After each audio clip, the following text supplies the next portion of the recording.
warahmatullahi wabarakatuh. Bismillahirrahmanirrahim. Alhamdulillahirabbil alamin wassalatu wassalamu ala sayyidina Muhammad wa ala alihi wa sahbihi ajma'in. Rabbi shrah li sadri wa yassir li amri wahlul 'uqdatam min lisani yafqahu qawli. Yang saya hormati saudara pengurusi majlis, saudara Presiden PMIUM, Exco, lembaga Exco PMIUM, tuan-tuan, puan-puan, saudara-saudari, adik-adik, anak-anak yang dihormati. Pertama sekali saya hadir ni sebab PMIUM jemput. Kerana PMIUM ni namanya cukup. Ketika saya berusia belasan tahun, dah dengar nama PMIUM di Semelayang. Jadi PMIUM itu memang hebat. Daripada tu dia lah menjadi trust kepada PKPIM. Walaupun pun sekarang mungkin jauh sikit, saya tak tahu bercerai atau tak bercerai. Tapi dulu PKPIM ni itulah belakangnya PMIUM. Jadi saya telah diberi tajuk semalam ni, tajuk ni bagi tajuk lain. Mana tak tengok tajuk lain. Tajuk ni boleh tukar tapi isi sama. Dilema umat Islam dalam menghadapi salah tafsir Islam.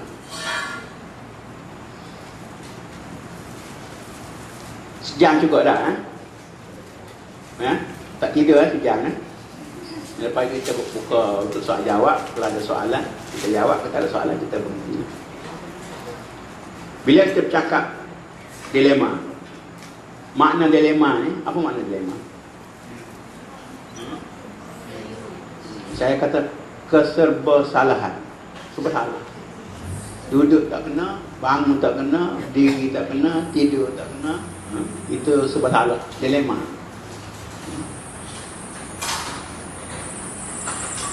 Bukan dilema Islam, dilema umat Islam. Kita harus bezakan antara Islam dengan umat Islam. Sebab Islam tu ideal. Umat Islam ni apa yang pada realiti berlaku. Kadang-kadang antara Islam dengan umat Islam tu dekat, rapat. Macam zaman sahabat dan sebagainya. Zaman kita ni Islam lain, umat Islam lain. Cuma kalau para orientalis, ahli-ahli antropologi dan sebagainya, bila dia nak kaji Islam, dia kaji orang Islam. Maka kenapalah Islam tu lemah? Sebab dia kaji orang dari ilmu sosiologi. Tapi kalau kita kaji Islam sebagai agama, berbeza dengan kita mengkaji orang Islam. Kemudian menghadapi salah tafsir. Islam tetap Islam sebagai agama, sebagai nas, sebagai wahyu yang tidak menerima perubahan apa-apa. Dan dia adalah kudus. Tetapi penafsirannya berbeza-beza, mengikut beza zaman, beza tempat, beza orang, yang melahirkan dari segi hukum fiqhnya beberapa mazhab. Dari segi akidahnya beberapa firaq. Yang benar seperti Ahli Sunnah wal Jamaah, atau yang menyeleweng seperti Syiah, Mu'tazilah, Qadariyah, Jabariyah, macam-macam yah lagi. Zaman dulu. Zaman sekarang ni didatangi oleh bukan lagi kapitalisme, sosialisme, komunisme, liberalisme, pragmatisme, hedonisme, dan macam-macam yang jahat-jahat semua. Apa? Jadi di sini kita harus membincangkan satu Islam yang tetap unggul tanpa berubah prinsip-prinsipnya, tetapi dalam penafsiran berubah, dan kita menghadapi salah tafsir Islam pada masa kini. Jadi dengan masa yang 1 jam ni, saya nak kupas 2-3 contoh lah yang sempat. Beramai dah orang ada ilmu STP, ada ilmu Lempuri, Ada yang baca kitab-kitab tebal-tebal dah. Ada yang pandai berkelahi dah. Wahabi, Salafi, Ahlussunnah Jamaah, Asy'ariyah, macam-macam dah. Jadi kita ambil satu perbahasan apa dilema umat Islam menghadapi salah tafsir Islam. Dilema pertama sekali yang dihadapi oleh umat Islam ialah keserba-salahan dari segi soal kepimpinan. Kepimpinan dalam Islam kita sebut ulil amri. Ayat Quran menyebut ati'ullah wa ati'ur rasul wa ulil amri minkum. Gamau orang dia baca Quran tak payah cara panjang lah. Dia tak kata ati'ullah wa ati'ur rasul wa ati'u ulil amri minkum. Nah, Quran tak kata macam tu. Ati'ullah wa ati'ur rasul wa ulil amri minkum. Tak ada ati'u ulil amri minkum. Dia atap daripada ati'ullah wa ati'ur rasul wa ulil amri minkum. Bermaksud ati'ullah secara mutlak taat pada Allah. Ati'ur rasul secara mutlak taat pada Rasul. Wa ulil amri minkum, taat kepada ulil amri selagi mereka taat kepada Allah dan Rasul. Betul, ati'ullah wa ati'ur rasul wa ulil amri minkum, bukan wa ati'u ulil amri minkum. Boleh? Faham kan? Dilema pertama dalam penafsiran, ulil amri itu selalu dirujuk kepada pemerintah. Iaitu orang yang memegang urusan. Tetapi kalau kita buka kitab-kitab tafsir, bukalah Ibn Katsir ke, tafsir-tafsir mana pun, ulil amri itu kebanyakan ulama memberi makna kepada dua. Al-ulama'u wal-umara'u. Jadi ulil amri itu bukan pemerintah saja, tetapi juga ulama. Jadi pada zaman Nabi, sahabat, daripada Nabi, Abu Bakar, Umar, Uthman, Ali, tampaklah mungkin pada zaman Muawiyah, kita tengok ulil amri itu bertemu pada pribadi-pribadi Nabi, para sahabat. Tapi selepas zaman Muawiyah, setelah pemerintah dipegang oleh Zaid bin Muawiyah dan selepasnya, maka ulil amri telah berpecah. Satu ulil amri sebagai pemerintah dan satu ulil amri sebagai ulama. Kenapa ulil amri bersatu pada zaman Nabi, Khulafa' Rasyidin?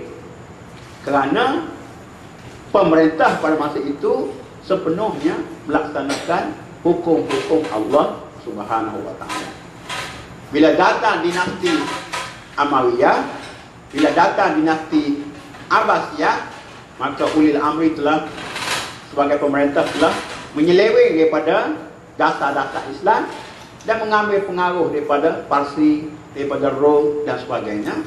Maka ulama telah menegur penyelewengan-penyelewengan ini, sehingga kita lihat dalam sejarah berlakulah pertentangan antara ulama dengan umara. Jadi pertentangan ulama dan umara inilah daripada dulu sampai sekarang satu dilema yang berlaku kepada umat Islam, kerana kita ada dua jalur kepimpinan, jalur umara dan jalur ulama. Dan kedua-dua itu adalah ulil amri. Dalam kebanyakan sejarah ulama Islam, ada ulama-ulama yang mendukung kerajaan, seperti Abu Yusuf, anak murid kepada Abu Hanifah. Sebab itu dia boleh kitab Al-Kharaj, iaitu tentang percukaian, sebab dia faham. Tetapi harus diingat, pada zaman itu umara walaupun dia menyeleweng, tapi dia masih dalam kerangka besar berdasar kepada prinsip-prinsip Islam. Sebab tu ulama boleh menyokong. Tapi ramai juga ulama-ulama yang melihat penyelewengan umara, mereka tidak sangat bekerjasama, seperti Abu Hanifah, seperti Imam Malik, seperti Imam Syafi'i, dan juga seperti Imam Ahmad Ibn Hanbal. Dan keempat-empat ulama besar ini, mereka menghadapi masalah dengan pemerintah, sehingga Imam Malik dikurung, didera, Abu Hanifah nak dilantik jadi ketua hakim negara, dia tak nak, maka dia juga telah dihukum dengan alasan dia ni adalah menjadi pengikut kepada puak-puak Ahlul Bait, bukan Syiah, Ahlul Bait. Imam Syafi'i juga terpaksa berpindah daripada Iraq pergi ke Mekah, pergi ke Mesir dan sebagainya, kerana Imam Syafi'i dia culik sikit. Kerana daripada dia didera oleh pemerintah, baiklah dia mengembangkan ilmu dia sampai dia ada dua mazhab, satu qaul qadim dan satu qaul jadi. Dan yang paling hebat menerima apa kita sebut mihnah, ibtila, ataupun orang sekarang sebut ujian, ada canggih bahasa dia. Tribulasi. Imam Abu Hanifah kerana pada masa pemerintahan Abbasiyah itu telah menggunakan mazhab Mu'tazilah sebagai mazhab rasmi negara yang mendahulukan akal daripada wahyu. Maka kerana dia nak pertahankan sunnah, maka dia diberikan satu ujian yang cukup hebat. Atas isunya ialah Quran makhluk atau tidak makhluk. Tapi sebenarnya kalau kita lihat di situ ialah isu lebih besar lagi, iaitu isu bagaimana mazhab Mu'tazilah yang sudah menyeleweng itu menjadi mazhab rasmi negara. Tetapi dengan Imam Ahmad bin Hanbal mempertahankan sunnah, difa'an sunnah, maka akhirnya dia berjaya. Walaupun sakit, walaupun kena penjara, walaupun kena godam macam-macam, tapi atas mihnah yang dia lalui itulah, maka dia disebut sebagai seorang yang mempertahankan sunnah. Sebab tu kalau orang bicara bab sunnah, bab salafi, akhirnya balik kepada penghulunya Imam Ahmad bin Hanbal yang kemudiannya ikut disokong oleh Ibn Taymiyah, Ibn Qayyim, dan akhirnya Muhammad Abdul Wahab, dan jadi perang besar kerana antara Wahabi dan Ahbas yang kedua-duanya sama ekstrim, yang menyebabkan kita berkelahi lagi tak habis-habis. Sekarang dipakat gali kubur lama 1400 tahun untuk berkelahi, keluar pedang, keluar kir. Jadi kita dilema lagi, berkelahi sampai dulu, sampailah sekarang tak habis-habis kelahi, dan tak akan akhir sampai hari kiamat. Kalau kita tak sedar. Jadi panjang bermukadimah. Jadi bukan saya punya pandangan, apa yang saya baca, kalau kita nak bertaut balik, maka harus ada pertemuan antara ulama dengan umarak, dengan maksud orang nak jadi pemerintah kena terdiri pada orang yang ada ilmu. Sebab syarat menjadi pemimpin dalam Islam, syarat pertama ialah ilmu sehingga sampai kepada peringkat mujtahid. Itu. Kan kita cari pemimpin tak ada mujtahid ni, akhir pemimpin cakap macam lalang. Tak ada pegangan, tak ada apa. Jadi akhir kelahiran. Sebab ramai di kalangan ulama mengambil pendekatan menasihat pemerintah. Nasihat yang baik tak dengar, nasihat yang kasar. Nasihat yang kasar akhir ramai ulama-ulama yang kena masuk penjara, kena bunuh. Kita tengok di zaman Umayyah, zaman Bani Abbasiyah tu, lebih teruk pada sekarang. Kita sekarang setakat ketuk-ketuk, kata-kata penjara-penjara. Yang dulu bunuh teruk. Cerita Al-Hajjaj Ibn Yusuf As-Saqafi dengan Sa'id bin Jubair. Ajar sejarah tu. Bacalah sejarah tu. Bagaimana akhirnya Sa'id bin Jubair dibunuh oleh Al-Hajjaj As-Saqafi. Cuma pada masa tu Hajjaj As-Saqafi tu dia governor. Tetapi dialah juga orang yang mula memberikan titik-titik kepada Al-Quran tu. Dulu Quran tak ada titik, Bismillahirrahmanirrahim tu. Titik tak ada, baris tak ada. Tapi dia ada jasa besar dia. Beri titik kepada Quran, beri baris kepada Quran sampai kita boleh baca sekarang ni. Kalau tidak, tak baca lah kita. Tapi ada kelemahan dia sampai dia bunuh ulama seperti Sa'id bin Jubair. Maknanya saya nak sebut, pertentangan itu berlaku pada dulu sampai sekarang. Jadi harus dikaji bagaimana untuk nak memperdekatkan dua jalur ulil amri ini supaya kita lebih kuat. Sebab kalau dia satu tu memang kuat. Dan dalam sejarah dunia Islam, pemerintah dengan ulama bersatu ialah di Arab Saudi. Bila kerajaan Arab Saudi melalui Muhammad Ibn Saud bersama dengan Muhammad Abdul Wahab telah bersatu mendirikan kerajaan Saudi lah. Itu satu contoh lah. Yang contoh-contoh lain tu banyak. Ulama-ulama hanya sekadar dijadikan penasihat. Jadi kalau pemerintah tu orang warak, orang alim, dia dengar nasihat tu. Tapi kalau pemerintah tu tak warak, tak alim, nasihat, semata-mata nasihat, ada yang dengar, ada tak dengar.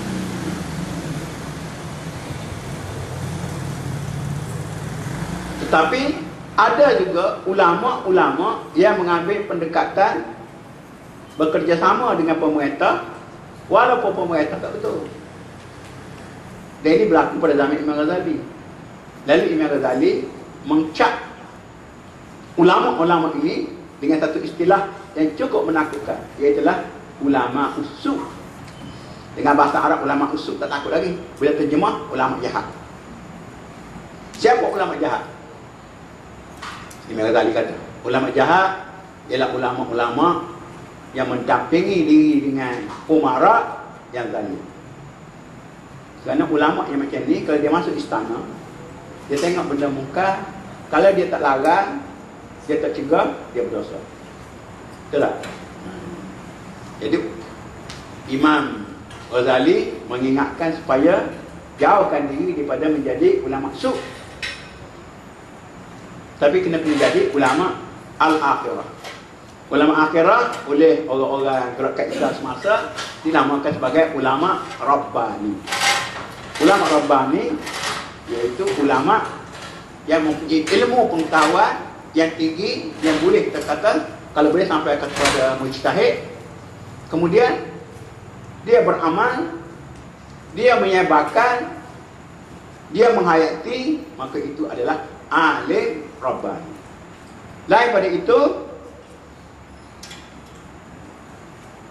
kalau hanya atas nama ilmu untuk mencari sesuatu nasib, untuk mencari rezeki, dia minta maaf saya nak gunakan istilah tak sikit, menggunakan jubah agama atau jubah ulama untuk mencari rezeki, mendapatkan pangkat, maka itu awal-awal lagi sudah disebut oleh Al-Quran sebagai orang yang makin alim tapi makin jauh beramal dengan ilmunya.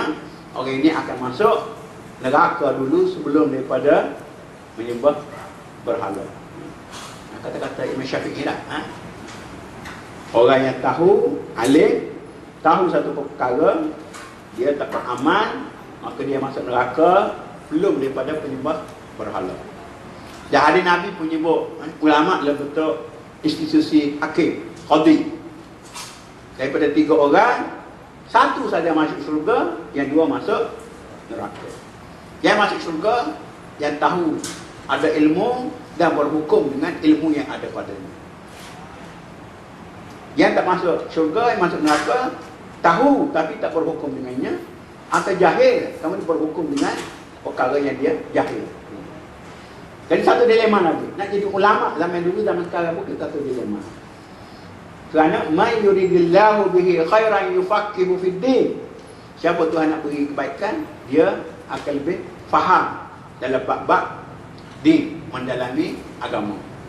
Tapi bila jadi ulama ni, kita ada pilihan.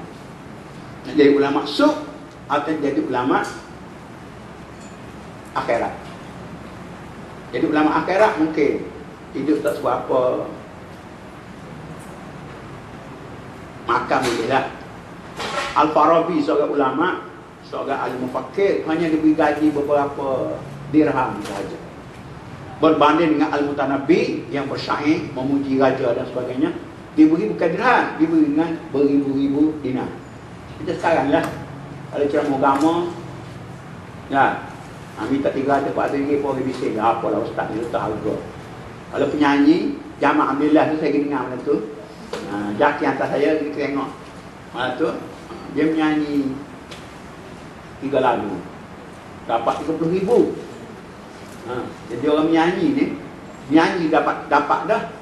Berlatih bukan menari-menari tu di RTN tu, pergi berlatih menari tu dapat dah. Kalau ustaz-ustaz yang masuk tu dapatlah RM50 ke RM50. Hak tak bagi langsung pada tu TV Hijrah tu pakai bayar. Dia kata tak payah bayar lah, ustaz masuk dalam ni orang kenal ustaz, promosi ustaz ni. Balik pergi tadi. Bukan nak duit tanya, tapi nak ceritanya. Bila ya hiburan-hiburan ni, dia 1.9 juta bayar dah. Apa nak? Apa 1.9 juta. Kalau buat sekolah agama 1.9 juta ni buat sekolah. Katakanlah. Merepek lah, nak merepek lah. Tadi nanti bagi tajuk merepek. Sebab nanti pasal dia orang buat nak tak ada orang lelaki itu pun ni. Semua muslimat ni buat tulisan. Jadi dilema pertama sekali, poin yang nanya ialah poin ulil amri. Jadi kita kena membentuk generasi untuk jadi ulil amri. Kalau jadi ulama akhirat, bukan ulama dunia. Dan kalau jadi pemerintah yang mencukupi syarat. Nak tahu syarat pemerintah ni? Tak sempat malam ni. Bacalah kitab Sahih Hawa, Usulun fil Imrah wal Amir. Bacalah kitab Ahkam Sultaniyah oleh Al-Mawardi misalnya. Dia senarai 1, 2, 3, 4, 5 nanti sampai 20 sampai 30 ada syarat. Yang bukan takat masih caya tak, saya lah lebih baik, ijazah saya tinggi, saya sudi, saya ni banyak jasa dah, undilah saya. Itu kita panggil apa tu? Umarat tempelan itu.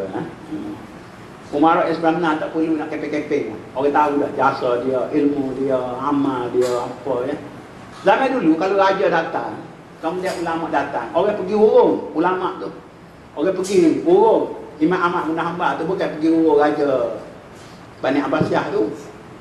Tapi zaman sekarang ni, kalau mari usah ke raja Perdana Menteri, mari ke ayat apa tu, mari ulama besar. Ulama orang tak tengok pun. Betul tak? Zaman sekarang ni jadi kena kembalikan balik institusi ilmu yang mulia dan dimuliakan, dan supaya orang memuliakan ilmu. Barulah intelek dia kuat. Kalau tidak, tanpa ilmu kita menjadi orang-orang yang bodoh dan bahlul. Ada rakaman tak? Kayak balik lah. Kena kita ni. Kenapa? Kena edit balik.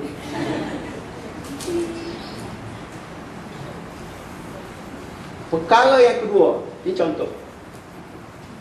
Perkara yang kedua sebagai contoh. Dalam Islam ni, Ahli Sunnah ke, Syiah ke, mana-mana ke, meletakkan jihad itu satu perkara tinggi. Nabi kata jihad itu adalah sebagai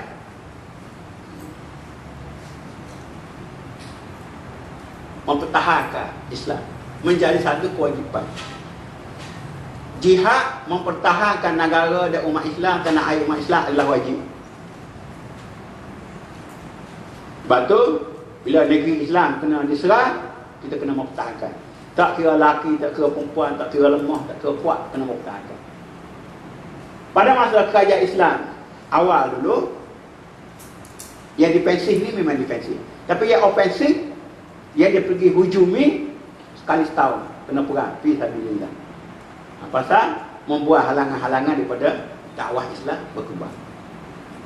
Tapi masa mana siapa yang memulakan mematikan roh jihad?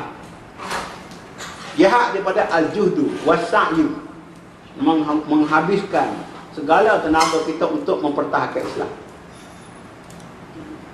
Dan jihad ni luas, mencakupi semua bidang kehidupan asalkan menegakkan agama Islam. Tapi orang tarikh mari, jihad adalah holy war, perang suci, al-harbul muqaddas. Dia bila sebut harbul muqaddas, sebut jihad, orang pun nampak jihad itu pedang, jihad itu darah, jihad itu kekerasan, jihad itu teroris, jihad itu macam-macam lah, nama-nama yang negatif. Akhirnya kita pun tak nak Islam jadi dikatakan zalim, dikatakan ganas dan sebagainya. Kita pun sedikit demi sedikit mematikan musuh jihad. Dan orang sekarang pun tak berjihad, berjahat. Bila tak berjihad, tidur. Patut kita sekarang ni lebih tidur daripada jaga. Betul tak? Lebih suka daripada sedih. Suka dengan hedonisme. Suka dengan lawa, raja lawa, mega lawa. Akhir lawa. Ikutlah.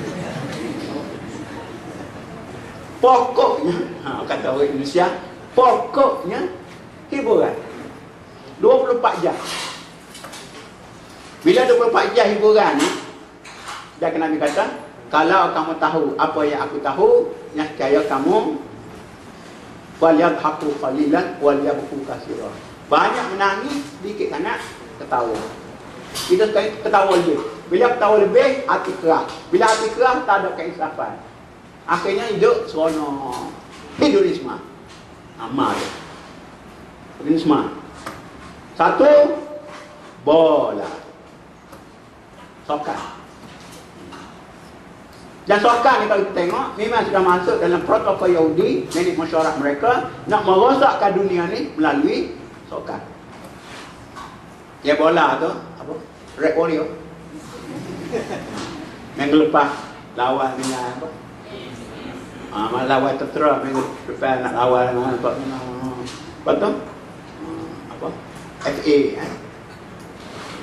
saya tak tahu kan.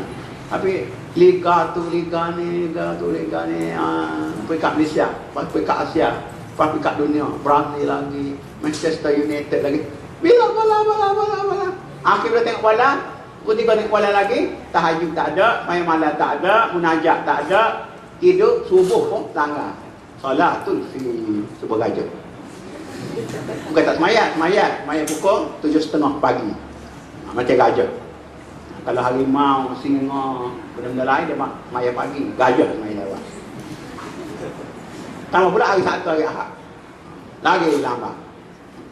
Pasal kita balik daripada kuliah subuh tu, pukul 7.30 tu, tengok rumah orang tak pukul lah. Tak pukul, lampu tak tutup. Maknanya tidur lah. Tak tahu lah rumah Cina ke rumah Melayu tu. Tapi yang penting itu, roh jihad itu sudah mati. Bila roh jihad sudah mati, dia telah digunakan oleh musuh Islam, seperti penjajah di India, dengan menggunakan agama Qadiani telah menghapuskan roh jihad. Dia tak ada roh jihad, tak ada mana. Itu dari segi tenaga. Dari segi pemikiran pula yang kita sebut tadi, ialah hilangnya ijtihad. Dalam badan malas, otak pun malas, kita pun jadi muqallid. Muqallid ni kita sebut taklid. Taklid tu kita kata mengikut secara membuta tuli. Kalau kasar lagi, mengikut secara membabi buta. Apa hubungan babi tu dengan taklid tu? Betul? Tapi yang pentingnya kita tengok, bila roh jihad dah hilang, roh ijtihad pun tak ada, kita jadi muqallid. Dia jadi muqallid ni, jadi puak turut. Orang jadi puak turut ni cukup hina. Dalam agama, kalau berakidah, akidah cara taklid tak diterima. Akidah paling tidak tahu dalil ijmali, kalau pun tidak dalil tafsir. Kena ada dalil, kena ada burhan. Tapi akibat daripada sudah hilang roh ijtihad, roh jihad dah hilang, roh ijtihad pun hilang, maka kita jadi buruk kakak tua. Buruk kakak tua tahu tak? Dia cakap apa yang orang cakap walaupun dia tak faham. Mungkin jadi buruk kakak tua kepada pandangan-pandangan lama-lama dulu, atau menjadi kakak tua lebih teruk lagi kepada pandangan-pandangan orang tani, musuh-musuh Islam. Bila mereka berkata, kita pun terima. Dilema kuat. Jadi dilema kepimpinan, dilema keilmuan, dilema tak bebas berfikir, takut. Kemudian dalam beda-beda ilmu lain. Jadi dari fiqh taklid, dari ilmu kalam, ilmu akidah, pendekatan dia pun kita taklid, ilmu tasawuf taklid, akhir-akhir kita lemah. Minda lemah, otak lemah, intelek lemah, nak pula diserang oleh musuh seperti berlaku dalam peperangan Tatar. Bila orang Tatar mari serang Baghdad, akhirnya Baghdad hancur. Hancur kekuatan tentera dia, hancur pula gedung ilmu pengetahuan dia, sehingga disebut dalam kitab sejarah sungai apa ni Arab kan. Sungai Furat tu hitam dengan dakwah-dakwah. Jadi kitab-kitab yang kita ada ni adalah yang terselamat dalam serangan tentera Tatar. Nah itulah satu malapetaka besar kepada umat Islam dari segi keilmuan, dari segi roh jihad, dari segi roh ijtihad bila kita telah diserang oleh tentera-tentera Tatar. Sejak daripada itulah umat Islam menghadapi keserba-salahan, lemah dari segi intelek, lemah dari segi kuasa, lemah dari segi politik, lemah dari segi ekonomi, dan kita menjadi lebih kepada penonton, bukannya menjadi aktor. Kalau main bola kan, orang lain yang main 22 orang tu, kita hanya jadi penonton-penonton menggunakan istilah tak al-atas, penonton-penonton yang bersorak tepi gelanggang sampai dia guna kataan ni sampai basah ketiak-ketiak, tapi hanya sebagai penonton. Tapi orang lain yang bermain macam sekarang. Bukan nak kata bagaimana orang barat boleh mereka jenis pakaian, bukan jenama tu, tapi ala-ala jin tu dipakai oleh semua orang dari timur barat, lelaki perempuan. Pergi ke negeri China pun pakai jin, pergi ke Jepun pakai jin, pergi ke Burma pakai jin, mari ke Malaysia pakai jin, tengok orang Arab pakai jin. Jin. Bukan saja seluar jin, baju pun wajib jin. Nah, kita kena belajar tu. Bagaimana mereka boleh memasarkan pakaian mereka tu sehingga jenama mereka itu boleh diterima oleh seluruh dunia. Jadi komersialnya mereka percaya. Yang kita baju Melayu ni buat sepasang setahun. Itu pun kalau nak pakai hari raya. Kalau pakai jubah tak buat baju Melayu kan. Paling tidak nak kahwin buatlah 2 pasang. Atau orang jauh pakai hari Jumaat. Itulah. Lepas tu tukar jahit Melayu ni mati. Bukan saja mati. Anak buat pergi satu kedai tu di PKNS tu, buat pergi kain. Pergi kain hilang. Kain kita nak baju hilang. Tu dia pun ganti kain lain. Dia kata kaki pun tak sama sebab kain saya ni kain orang bagi, pergi Sarawak tu orang bagi. Tapi kain tu hilang. Tukar kedai lain tu. Pergi kedai kedua tu, kata tak nak hilang kain. Kita bawa seluar, baju hak cantik, hak siap dah. Bawa kain satu, baju contoh satu. Baju contoh boleh hilang. Betul ni. Ini tidak cakap bohong ni kan. Lepas tu dia pun gantilah dengan baju hak dah siap. Pakai tak jadi lah. Jadi tukar-tukar jahit Melayu ni mampus. Tak hidup. Kalau hidup pun hidup segan mati tak mau. Sebab kita sudah terpesona dengan, bukan maksud saya, jangan pula syarikat jin tu dakwah saya pula. Jin tu bukan maksud jin tu makna nama-nama lebay lah, apa lagi? Nama-nama pelik-pelik dah semua lah. Makna tu saya nak sebut tu passion tu. Betul tak? Pasal apa? Pasal kita jadi muqallid. Jadi orang taklid. Jadi bab pakaian ni taklid orang. Sampai orang pakai unisex, kita pun unisex. Tak tahu dia ni betina ke jantan. Dia tengok belakang tu sama tak ada rambut. Tengok depan baru, oh, tengok oh. Ada? Betul tak? Sebab orang kita ni pakai tu tak aurat apa, tahu ni perempuan ni. Ni lelaki. Ni kalau tua je ni, rambut pun tak ada, seluar jeans pun pakai t-shirt pula. Jantan kan betina.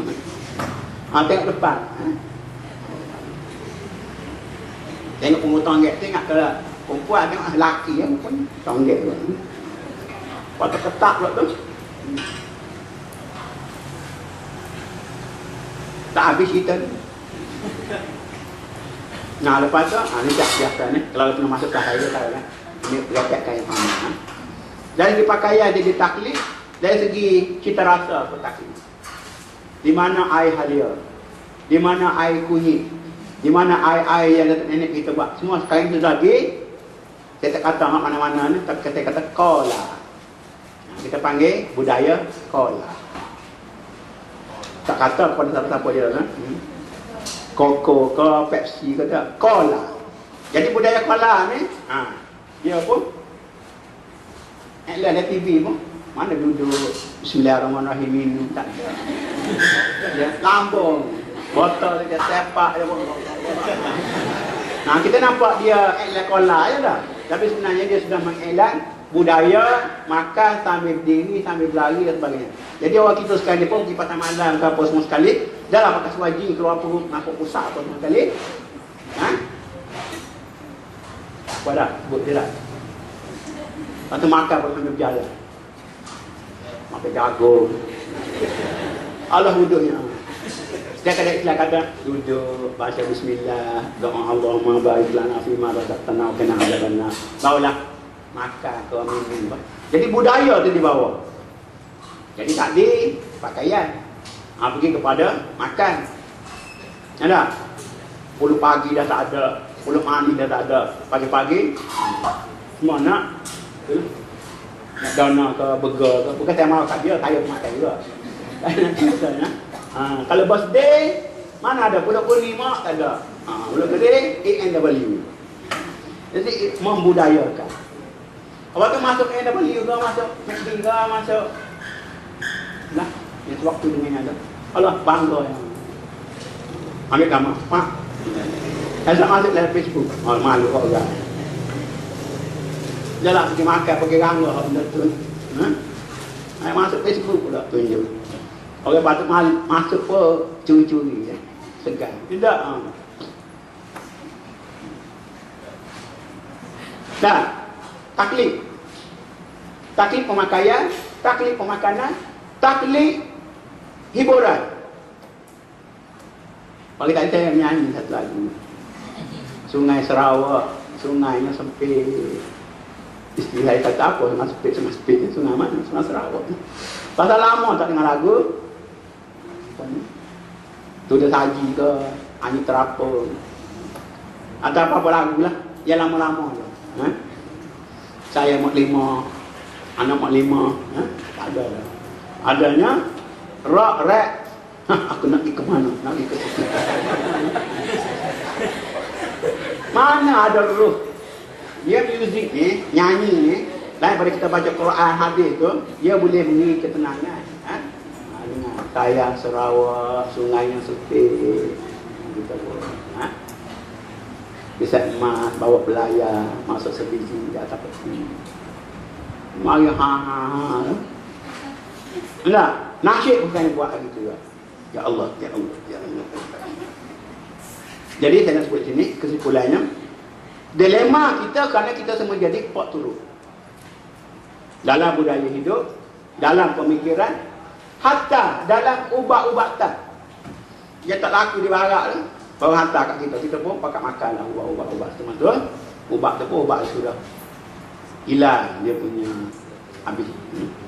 Jadi kita nak buang kita punya keserba-salahan tadi. Dilema tadi ialah jangan jadi pot turut.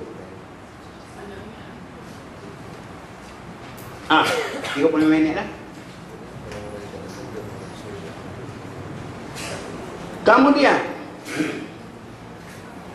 bahaya lagi dilema kita tadi, kita suka dengar orang cakap. Walaupun orang cakap tu orientalis, ambil isu syariah, sudah termaktub masuk dalam kepala. Kalau laksanakan hudud-hudud, zalim. Hukum hudud tu zalim. Potong tangan orang mencuri, zalim. Bunuh orang, zalim. Rotan orang berzina, zalim. Akhir digambarkan oleh musuh-musuh Islam, hukum-hukum Islam ni, hukum syariat Islam, jenayah syariat Islam ni, zalim. Kita pun sekarang ni, tidak ada negara Islam yang nak melaksanakan daripada Arab Saudi, dan hari ni pula, ialah di Brunei Darussalam. Itu nak kepada, orang kata, kemahuan yang kuat baru. Dia jadi lain semua, harap-harap mana pun tak buat. Padahal, kalau pelaksanakan hukum hudud ni, bukanlah tiap hari kena potong tangan. Sebab, syarat nak laksana hukum hudud tu, orang belajar fiqh tahu lah, usul fiqh. menolak Islam. Bukan mudah. Tak. Pertama lagi semua orang kena bagi kerja, cukup makan. Tiba-tiba jahat mencuri juga. Mencuri pula dia cukup apa dia tu? Cukup nisab dia. Kalau curi air botol tak potong tangan dah. Cukup nisab. Macam-macam ni. Maknanya sebenarnya hukum hudud tu, katalah hukum potong tangan lah. Ini ibarat mana ada Kedah ni. Kedah ke Kelantan lah. Kita tanah padi luar tu, kita letak orang-orang di tengah padang. Orang-orang. Orang Kelantan panggil apa? Orang-orang. Orang Kelantan ni susah lidah dia. Jadi tak mahu burung pergi tu, tak lawa orang tu. Sebab tu saya hudud ni pun, kata orang berzina. Bukan mudah. Nak cari 4 orang saksi. Semua tahu. Cari 4 orang saksi. Yang saksi tu pula adik. Semua 18 atas umur. Dia sebut sepatah. Boleh? Dan orang saksi yang adik tu melihat perzinaan itu betul-betul berlaku. Seperti tengok telaga jatuh, timbul jatuh dari telaga. Itu ibarat kita pekot. Nak sekarang cari saksi. Kau tak pasti kat mana? Saksi adik kat mana? Ya? Ambil kamera tak kira lagi, DNA betul-betul lagi. Jadi memanglah suka. Kecuali dia pergi ya, tu akhir memang saya dah berzina dah. Itu pun ya apa perok dulu. Ngaku dia pergi minum arak apa pun. Mahkamah kata tak payah juga. Akhir Sultan salah buat negeri dia kata tak apalah, lepas gitulah. Maknanya saya nak sebut, kalau kita nak laksanakan, bukanlah begitu mudah cara otomatik, tidak susah. Ada. Nah lepas tu nak hukum hudud tentang zina ni, pertama sekali juga kena buang tu majalah-majalah mangga lah, majalah-majalah apa pelik-pelik tu. Tak boleh ada. Video-video lucu kena buang dulu. Stesen-stesen yang cerita-cerita apa ni, apa-apalah. Apa tengok satu NCT ke apa city? Tak tahu lah. Salah, tahu lagi. Maksudnya sebelum nak hukum hudud tu, segala perkara yang berkait dengan menaikkan nafsu syahwat dan sebagainya, bacaannya, videonya, lagunya, kena buang semua. Lepas tu orang nak kahwin pula, cepat-cepat kena kahwinkan. Duit berapa? Berapa tak ada duit, baitul mal sokong. Mana mudah sangat nak kahwin, nak apa semua sekali. Lepas tu jahat juga, berzina juga, barulah kena hudud. Nampak? Tapi kerana orang tali kata hudud ni galih, akhir masuk dari kepala semua. Tak boleh buat, tak mampu nak buat. Itu contoh. Kemudian serba salah lagi. Baca hadis Nabi, hadis Jibril, mal iman wa mal islam wa mal ihsan. Al ihsanu an ta'budallaha ka'annaka tarahu fa illam takun tarahu fa innahu yaraka. Ini diambil untuk bentuk kemudiannya aliran tasawuf. Aliran tasawuf ni ialah aliran kerohanian. Mari zaman apa ni? Syekh Abdul Qadir Jailani melekatkan tarikat-tarikat tasawuf. Yang bertujuan tasawuf tu asalnya supaya bersih hati, zuhud dan sebagainya, kemudian makin kuat semangat untuk berjuang. Rahbanu bil lail, farasanu bin nahar. Malam tak jaga, malam jaga untuk beribadat. Tapi siang hari macam askar berkuda pula. Tapi yang berlaku dilema kita sebagai orang, bila masuk tasawuf, dia terzikir Allah. Ramai berlaku juga penyelewengan. Bila dia kena Islam, dia terzikir juga. Jadi asalnya ihsan tu atau ilmu tasawuf tu, ilmu tarikat tu nak bersih diri supaya semangat lagi. Malam kuat tahajud, siang hari kita dah. Malam tahajud esok pakat tidur. Pukul 10 pagi tak bangun lagi pasal tahajud semalam. Ya, serba salah. Jadi setiap perkara yang kita buat dalam ilmu kalam ke, dalam bentuk akidah, dalam fiqh ke, dalam ilmu tasawuf ke, akhirnya dia menjadi ilmu yang berpecah-pecah. Dan selain daripada berpecah-pecah, dia menimbulkan puak-puak yang mengata pula, aku lebih. Wah, kahak kata dia lebih. Mutakallim ni kata dia lebih. Mufassir ni kata dia lebih. Al-Sufi kata dia lebih. Padahal kita dalam Islam asalnya zaman Nabi dulu melihat secara yang lebih keseluruhan, kulli, syamil, bukannya juz'i. Jadi kita sekarang duk kelahi banyak ni pasal masing-masing mendekat mengambil pendekatan juz'iyah. Apa kita sebut? Juz'iyah ni? Tempel-tempelan. Apa benda yang juz'iyah? Cabang-cabang. Jadi kita boleh tengok cabang tu, kena tengok secara keseluruhan. Bila tengok keseluruhan, tak adalah nak kelahi. Pasal semua yang baik. Fuqaha pun baik, mufassir pun baik, mutakallim pun baik, mutasawwif pun baik. Jadi dia nampak jalan tu, ambil lah. Kata Imam Ghazali bagi contoh. Bila ulama besar bercakap, dia kata apa dia? Dia kata ilmu kalam tu bagus, cuma dia bagi aku ibarat ubat, kalau aku makan tak sembuh. Jadi aku lebih cenderung kepada ilmu tasawuf. Kamu ikut kamu lah, aku macam ni. Kita sekarang tak, kita sekarang aku betul, kamu salah. Aku satu kata betul, kamu satu kata salah. Nampak? Sombongnya, angkuhnya. Terutama yang baru-baru. Yang T kosong. T kosong yang bunyi kuat ni, gedung. Kalau T dah penuh, tak ada masalah. Jadi saya nak peringatkanlah. Dilema kita sekarang ni, dilema bila orang berada pada tahap ilmu separuh.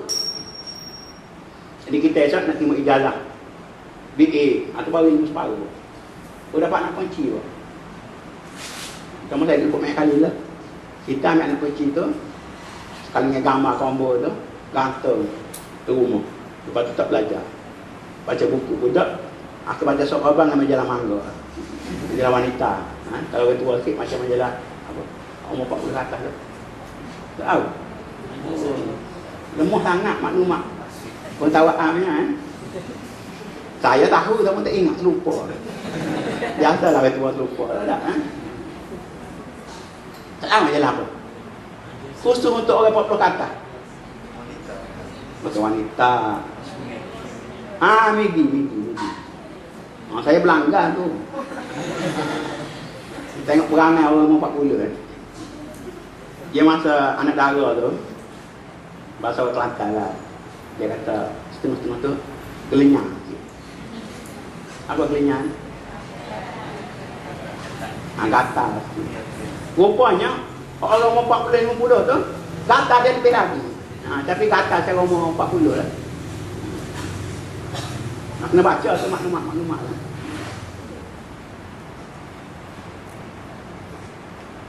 Akhir sekali yang lebih teruk sikit lah.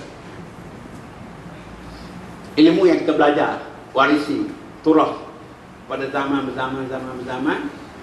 Akhir kita semua tahu dah sejarah ketika Andalusia, Granada, Cordoba berada di puncak macam mereka sekarang ni. Orang barat mai belajar. Belajar tu sayangnya orang barat ni dia ambil ilmu kita tapi dia tinggal roh ilmu tu. Jauh balik ilmu tu akhir jadi ilmu sekular. Kemudian bila barat tinggi, esok kita pun orang Islam pergi belajar di barat, ambil ilmu yang asalnya ilmu Islam tetapi yang sudah disekularisasikan. Ini sekular berlaku dalam perkara macam-macam. Yang paling pelik sekali, pensekularan itu ketika negara kita dijajah tidak sehebat ketika kita lepas merdeka. Contoh, tulis Sayawi dalam masa kita dijajah cukup terkenal. Hatta pemasyhuran kemerdekaan tahun 1957 di 1 Ogos tu masih ditulis dengan huruf Sayawi. Residen British pada masa itu menulis surat-surat tulis Sayawi. Baca majalah pengasuh tulis Sayawi. Tapi lepas saja kita merdeka tahun 60-an, akhirnya Menteri Melayu bawa agama Islam mewawarkan bahawa mengisytiharkan kajian hanya menggunakan tulisan Rumi sebagai tulisan rasmi. Akhir sekolah ulama pun Ustazah bukan ni. Merakok-rakok nak terjawab. Tak. Kalau kelas saya biasa saya kata, siapa dia terjawab saya bagi apa? Rakabono. 10 ke? 20 ke? Lepas 50 orang pelajar tak ada 3-4 orang terjawab. Jadi kata lambat ustaz. Tapi kita mudah nak baca, saja nak bagi. Jadi kalau ustazah yang belajar agama pun tak terjawab, macam jadi Indonesia lah. Bismillahirrahmanirrahim. B-I-S-M-I-L-L-A-S. Bismillah. H-I-R-R-A-H-A-M-A-N. Bismillahirrahmanirrahim. Jadi akhir Quran pun terpaksa tulis dengan itu sekularisasi dari segi tulisan baru. Tak kira lagi dari segi bahasa, dari segi ejaan. Ejaan. Istilah-istilah kita habis bahasa. Qadi. Orang belajar Arab dia sebut dah. Qadi. Banyak qaf alif dah ya. Bila tulis bumi pun K-A-T-H-I. Pertama hari K-A-D-I, Qadi. Qadi. Ishaq, nama Nabi I-S-S-A-K. Ishaq. Mari kemudian waktu tak pandai Jawi, tak ada alif sin, hamzah sin, ha, qaf kan. Ishaq. Nama Ishaq. Ishaq. Ishaq. Dah nak sebut sepatut. Tak apalah rakam. Macam TV3 tu. Pembaca berita tu. Itu bukan sebutan Melayu lorak betul tu. Melayu yang sudah diinggriskan. Tak, sebutan dia tu. Coba tengok. Ya, sebut. Jadi banyaklah dilema-dilema. Sekularisasi ni kena bincang panjang lebar. Saya mengajar di kelas diploma Yai Ahad. Sekularisasi dalam pentadbiran dan politik, sekularisasi dalam pendidikan, sekularisasi dalam bahasa, sekularisasi dalam budaya. Ayat ni pun kita bermasalah, menjadi bara dalam masyarakat Islam. Akhir kita jadi macam orang sakit jantung. Ketik. Pasal penyakit mana-mana. Ini mungkin orang luar musuh Islam rancang. Tapi kalau kita kuat, rancang macam mana pun kita boleh lawan. Tapi kerana kita pun dah tak cukup, apa kita panggil? Tak cukup tenaga, tak cukup apa orang suntik budak-budak tu? Imunasi. Betul tak? Apa ni? Pelalian. Pelalian dah bagi dah tak cukup. Maka menyebabkan kita lemah dan sehari demi sehari makin lemah. Jadi apa dia punya kesimpulan? Kesimpulannya, dalam semua perkara tak ada yang kita tak kelahi. Yang paling mutakhir ni, kelima Allah pun kelahi saja. Bolehkah kelima Allah ditulis dalam Bible bahasa Melayu? Kelahi. Tetih dah kelahi ni. Tetih. Habis masa, habis waktu, habis pemikiran. Kenapa kita tidak berbincang perkara-perkara yang kita boleh bekerjasama? Macam disebut oleh Rashid Ridha, ada disebut juga oleh Imam Hassan Al-Banna, kita boleh berbeza pendapat. Tetapi bila kita berbeza pendapat tu, kita hendaklah bermuafakat dalam perkara-perkara yang kita boleh muafakat. Jangan jadi kata Pak Nasir, dia kata kita tak mampu dah nak berpecah kerana semuanya sudah pecah. Kita hanya mampu bersatu satu saja, iaitulah bersatu untuk berpecah. Ada benda lain. Boleh bersetuju untuk sama-sama berpecah. Sedangkan Quran sendiri sebut, saya tak baca-baca ayat. Quran sendiri sebut. Apa ayat tu? Mana kalau kamu berpecah belah, kamu akan jadi lemah. Kamu akan jadi hancur. Tak? Itu terkata dah. Nabi pada sebut umat-umat sebelum kamu hancur kerana mereka itu berselisih faham sehingga mereka menjadi lemah. Jadi kesimpulannya,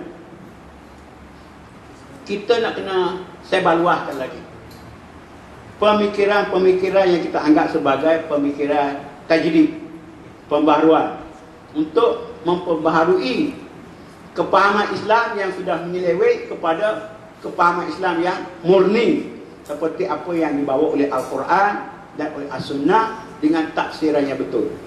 Dan ini memerlukan kaedah-kaedah yang faham kitab tersebut. Jadi kalau ustaz-ustazah sendiri pun mamai lagi, nak cerita ke orang tak tahu apa lagi, jadi macam mana kita nak harap? Apatah lagi jika ustaz-ustazah tu pula jadi ejen kepada yang jahat pula. Orang kata harapkan pagar makan padi. Dah. Habis. Saya sehat lagi ni. Tapi pendengar-pendengar nampak letih dah. Memanglah dalam teori mana pun hanya 40 minit saja otak kita mampu berfikir. 40 minit tu dia pun letih. Jadi kerana kita dah letih, kita buka soal jawab lah. Kalau ada soal jawab, insya-Allah kita dialog sikit setakat yang kita mampu. Jadi saya berhenti situ dulu sebagai mukadimah hari tu. Sesuai dengan tasbih kafarah surah Al-Asr. Soal saya setuju, baru saya tak setuju. Yang saya setuju ialah walaupun isu kecil, kalau isu bab sembahyang ni walaupun orang kata kecil, tapi kalau kita pergi cek di masjid hari Jumaat, ramai lagi orang sembahyang dia tak betul. Jadi dalam maksud yang sama, ada perkara-perkara yang mungkin dianggap remeh-temeh, tapi kita kena terus mengajar bab akhlak, bab cakap bohong tak boleh. Walaupun kata benda ni benda biasa. Tapi dalam masa yang sama, saya setuju iaitulah ustaz-ustaz sendiri dia kena meningkatkan dia punya pengetahuan, dia punya maklumat. Kalau zaman dulu kita habis mahak tu pandai dah, segala apa orang tanya kita jawab. Tapi zaman sekarang ni kita punya audien, kita punya pendengar, kita punya murid-murid, pelajar-pelajar, mereka membaca akses macam-macam maklumat ilmu yang baru dan macam-macam. Maknanya orang jadi ustaz ni dia kena langkah 2-3 langkah ke depan. Maknanya paling tidak kita belajar syariah ke, kita belajar usul dini ke, paling tidak kita kena ada basic yang cukup untuk menjawab isu-isu dalam sains, dalam teknologi, dalam maklumat yang berbagai-bagai, supaya kita boleh bercakap dengan bahasa yang mereka faham. Jadi ibarat kata, kalau kita memang ustaz ni, habis BA saya kata tadi, kita cangkuk ijazah kita bersama dengan kunci ilmu kita, kita tak tambahkan lagi jurnal, tak baca majalah-majalah baru, tak baca terutama majalah-majalah ilmiah. Jadi sekarang ni orang lain pergi maju ke depan. Sekarang ni engineer apa hafal Quran, doktor perubatan apa hafal Quran. Kalau ustaz baca ayat lazim lagi, lemahlah kita ni. Mereka pula baca tafsir bahasa Inggeris lagi, tafsir bahasa Melayu lagi. Kita tafsir bahasa Arab duk belajar dulu. Belajar waktu BA tu pakai nota-nota. Pilih-pilih ayat baca, pilih-pilih ayat baca. Jadi masalah. Sebab tu saya selalu sebut, kalau kita tak nak jadi ketinggalan, kita kena pergi ke depan. Pergi ke depan. Dan satu daripada cara nak ke depan ni ialah kita kena cari pengalaman. Dan pengalaman ini banyak melalui pergaulan, bukan bacaan saja. Kita tak jadi, kata saya kutub, orang yang fiqhul awraq, faham kitab, faham buku. Tapi kita juga kena fiqhul waqi', kena faham realiti masyarakat. Nak faham realiti masyarakat ni tak cukup dengan ilmu agama yang ada pada kita. Kita kena ada asas-asas sosiologi, psikologi, ilmu-ilmu komunikasi dan sebagainya. Kadang-kadang ilmu kita banyak, tapi komunikasi kita lemah, tak boleh jawab. Lihat. Contoh yang paling nampak sekali, khutbah-khutbah kita. Khutbah-khutbah kita tu macam yang tersebut tadi lah, ketinggalan zaman.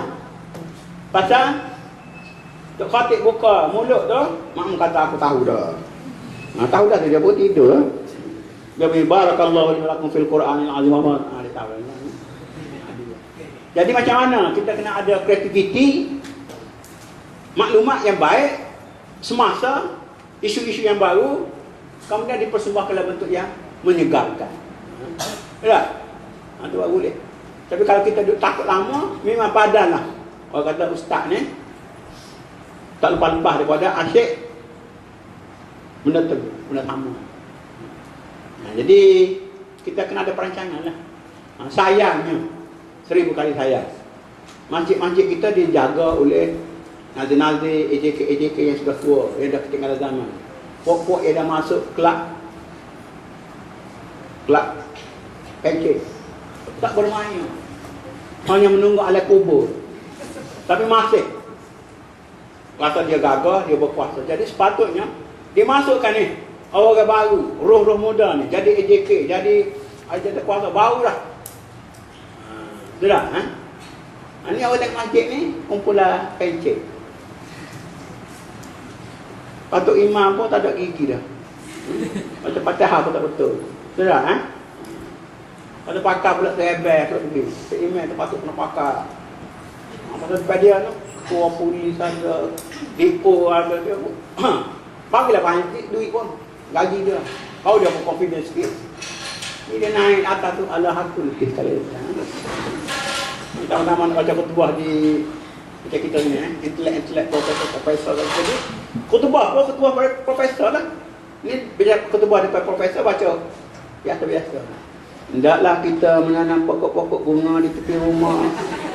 Lokal-lokal dibersihkan daripada nyamuk-nyamuk Aedes. Kata Rasulullah sallallahu alaihi wasallam, an-nazafatu minal iman. Kebersihan itu daripada iman. Oh itu ya. Gitu. Nah contohlah. Jadi kita kena ada credibility, kena ada kewibawaan. Itu penting. Apatah lagi sekarang ni dunia cukup cepat maju. Allah.